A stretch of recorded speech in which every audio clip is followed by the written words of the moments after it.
So 4-7, which is arithmetic sequences, is the last section in chapter 4 that we're going to go over. So let's finish out strong. So a sequence is an ordered list of numbers that often form a pattern. Okay? So a sequence of numbers 2, 4, 6, 8, that's a pattern, right? So each number in that list is called a term of the sequence, which makes sense. Okay? So our first problem says that it wants us to describe a pattern in each sequence, and then it wants us to figure out what the next two terms are. So this sequence here says 5, 8, 11, and 14. So what we want to do is we want to see how is it changing. Okay, so to go from 5 to 8, we add 3. To go from 8 to 11, we also add 3. To go from 11 to 14, we also add 3. So we see a pattern here, right? Our numbers are going up by 3. So describing this pattern, we add 3 to the previous term. So for the next term in the sequence, we're going to do 14 plus 3, and we get 17. That's the next number in the term, and it asks for the next two terms. So we're going to then take that number, add 3 to it, and find the next number in the term. Okay? On to the next one. 2.5 to 5, 5 to 10, 10 to 20. So it doesn't look like we're adding because they're different each way. So it looks like we are doubling each number to get to the next. So we can say we're multiplying by 2. 5 times 2 is 10, 10 times 2 is 20, and so on. So our pattern, if we were to describe it in words, is that we multiplied the previous term by 2. So to find our next term of the sequence, we're going to multiply 20 by 2, and we're going to get 40.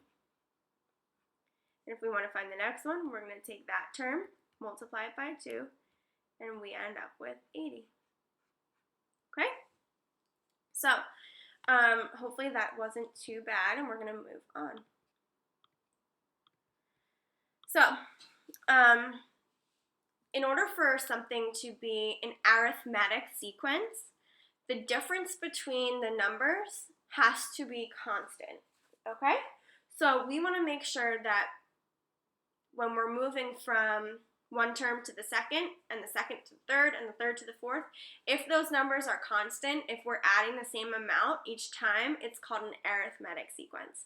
So if it is, we want to find out what that difference is. So down here, we're going to see we go from 3 to 8. We add 5 to get from 3 to 8. 8 to 13, we again add 5. 13 to 18, we again add 5. So we're adding the same thing each time. So our common difference is 5.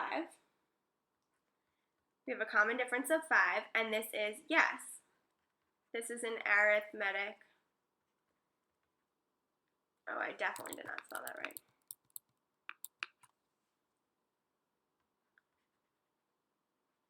Arithmetic sequence. Okay, great job. Next up, to go from 6 to 9, we add 3. To go from 9 to 13, we add 4. And to go from 13 to 17, we add 4. So as you can see, the differences in the numbers that we're adding. We add 3 first, and then we add 4 second. So this is not an arithmetic sequence.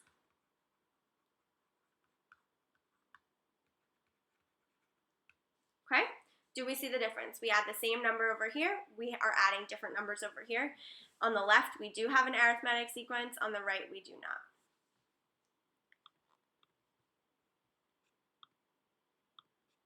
Okay, so this is where you guys are going to have to stay with me because this is where it gets a little bit hairy, but we got this.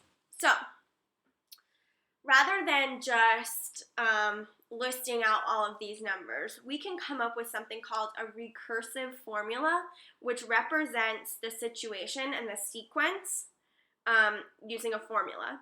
And basically, it relates each term to the previous term. So if we look over here, our arithmetic sequence is an arithmetic sequence because we're adding 4. We add 4. We add 4, right? So the way that we can represent this is that this is the first value, this is the second, the third, and the fourth. We're going to relate it to these numbers. So it says here that the value of term 1, so the value of term 1 is 7, right? The value of term 1 is that first term, 7, plus 4, which is 11. It's that common difference, right?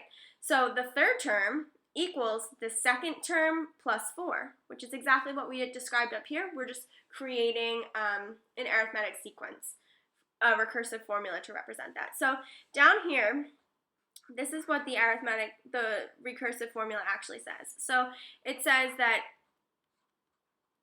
whatever term, so this is the value of the term. So whatever term we're looking for, let's say it's the 100th term, that equals one term less than that, right? Plus that common difference. So if I wanted to find the 100th term, I know it would be the value of the 99th term, the term right before it, plus 4. Now, we are going to actually put this into practice and see what we can do with it. So, it says that this problem wants us to write a recursive formula for the arithmetic sequence below. So it's already telling us it's an arithmetic sequence because it's showing us that the common difference is 7, right? We're adding 7 to each term.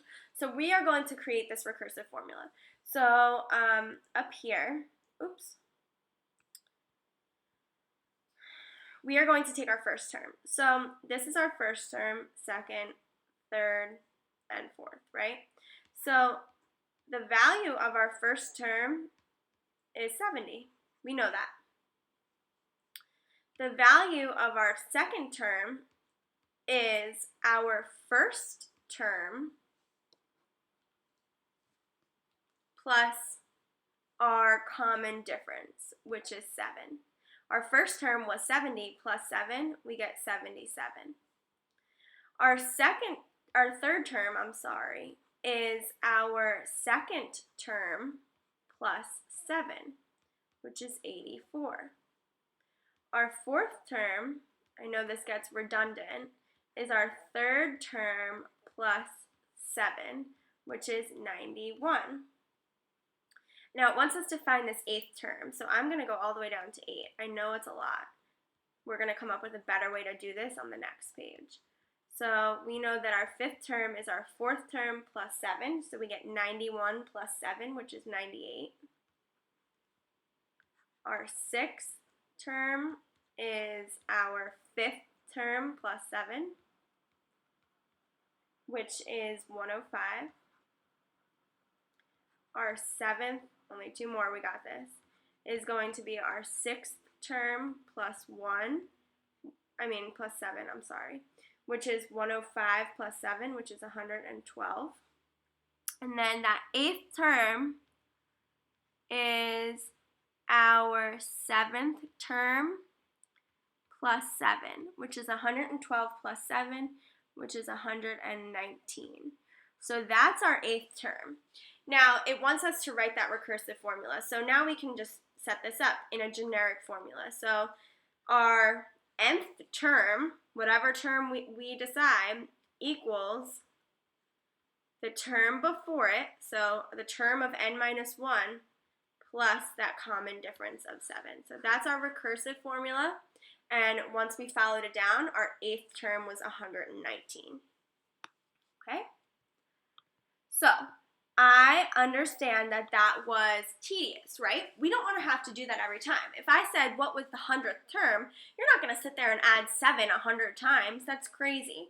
So we can come up with an explicit formula which builds off of the recursive formula, but you don't have to list out every single term number to get to the one that you want. So it's really, really nice. All you have to do is plug in that term number and you'll get your answer.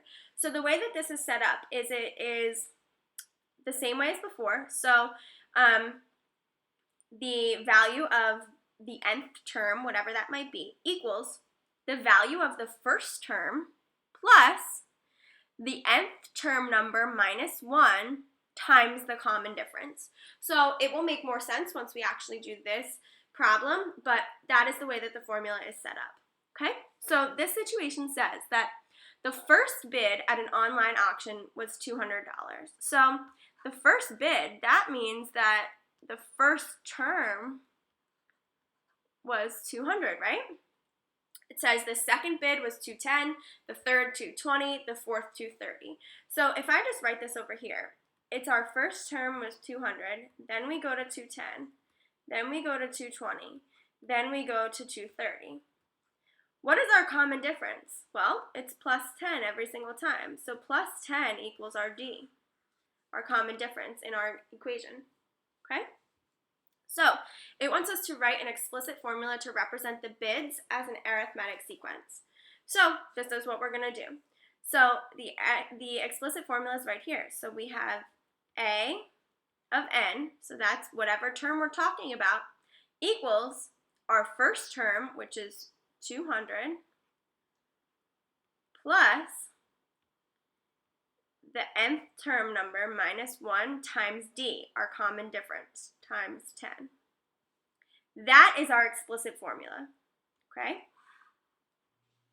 Now, it wants us to use this explicit formula to figure out what the 12th bit is. So we're going to plug in 12 for n.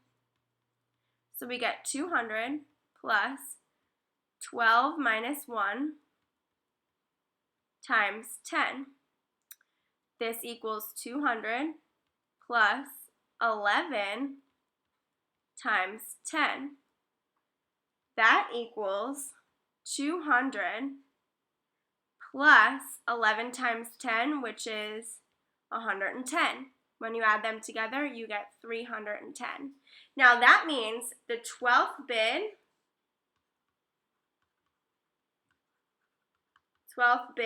is $310.